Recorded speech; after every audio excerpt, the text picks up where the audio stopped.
A nation of roughly 500,000 people just pushed the reigning world champions to the absolute limit, and it took extra time, 2 comebacks, and one of the greatest goals in World Cup history to stop them. On Friday night at Hard Rock Stadium in Miami, Cabo Verde's remarkable run at the 2026 FIFA World Cup came to an end with a 3-2 defeat to Argentina after 120 minutes of football that neither side will forget. Lionel Messi's Argentina survived. But the story of this tournament, at least for one night, belonged to the Blue Sharks.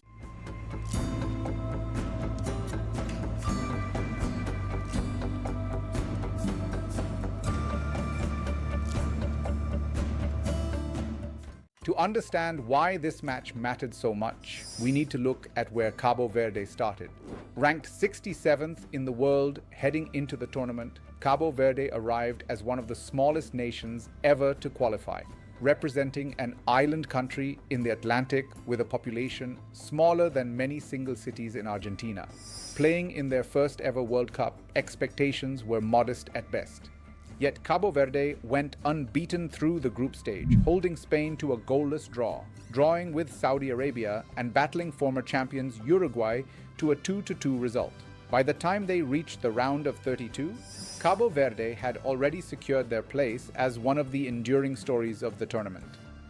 Head coach Bubista built a side that leaned on discipline and unity rather than individual stars, and notably included 12 players actually born in the archipelago, a detail that strengthened the bond between the team and the small nation watching from home. No individual embodied that story more than the team's goalkeeper and captain, a 40-year-old journeyman known to the world as Vozinha. Born Josimar Jose Evora Diaz in Mindelo on the island of São Vicente, his path to the World Cup was anything but glamorous. He turned professional only at age 25, making his debut for a little-known local club before spending more than a decade moving between clubs in Angola, Moldova, Portugal, Cyprus, and Slovakia, largely outside football's spotlight. He had already earned more than 90 caps for Cabo Verde since his international debut in 2012, representing his country at 4 Africa Cup of Nations tournaments, all before ever setting foot on a World Cup pitch. That moment finally arrived in Cabo Verde's opening match against Spain, when Vozinha produced 7 saves to secure a scoreless draw against a team ranked 65 places above his own, becoming the oldest player ever to feature in a nation's first World Cup match and only the 3rd goalkeeper over 40 to keep a clean sheet in World Cup history, after Peter Shilton and Dino Zoff. He was overwhelmed with emotion at the final whistle, later saying he had worked his entire life for that single moment. Within days, his Instagram following grew from roughly 50,000 to more than 17 million. Turning a lifelong squad journeyman into one of the most recognized faces of the tournament. The match against Argentina again showcased that same resilience, this time shared across the squad. Messi opened the scoring in the 29th minute, extending his own record as the all-time leading scorer in World Cup history. Cabo Verde answered in the 59th minute through Leroy Duarte, who finished confidently after being released in behind the Argentine defense, scoring his country's first ever World Cup knockout stage goal. The match went to extra time, where Lisandro Martinez restored Argentina's lead just 2 minutes in.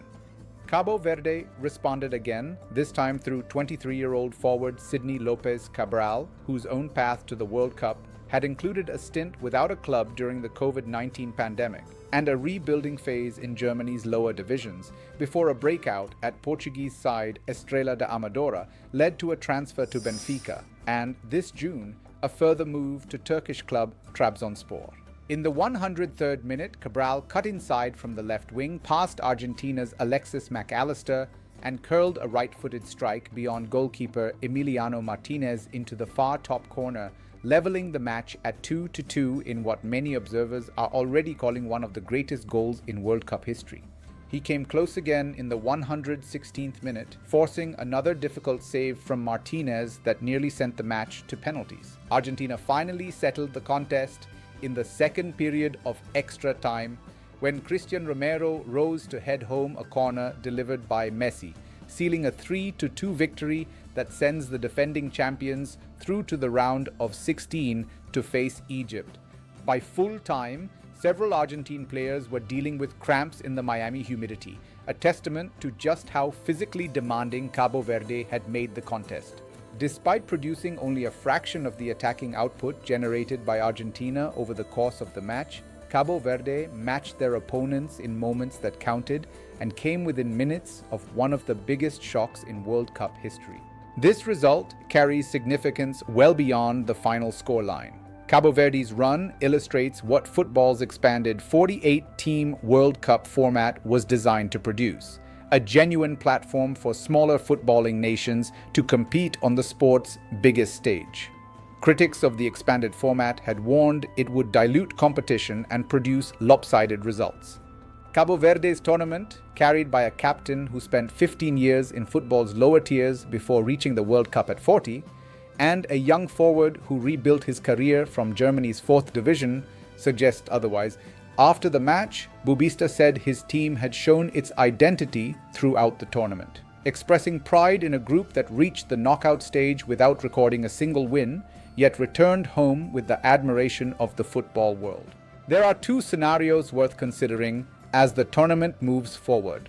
First, if Argentina's physical toll from this match lingers, playing their next fixture against Egypt on only 4 days of rest, it could affect their performance in the round of 16, particularly if fatigue accumulated over 120 minutes in Miami's humidity is not fully recovered.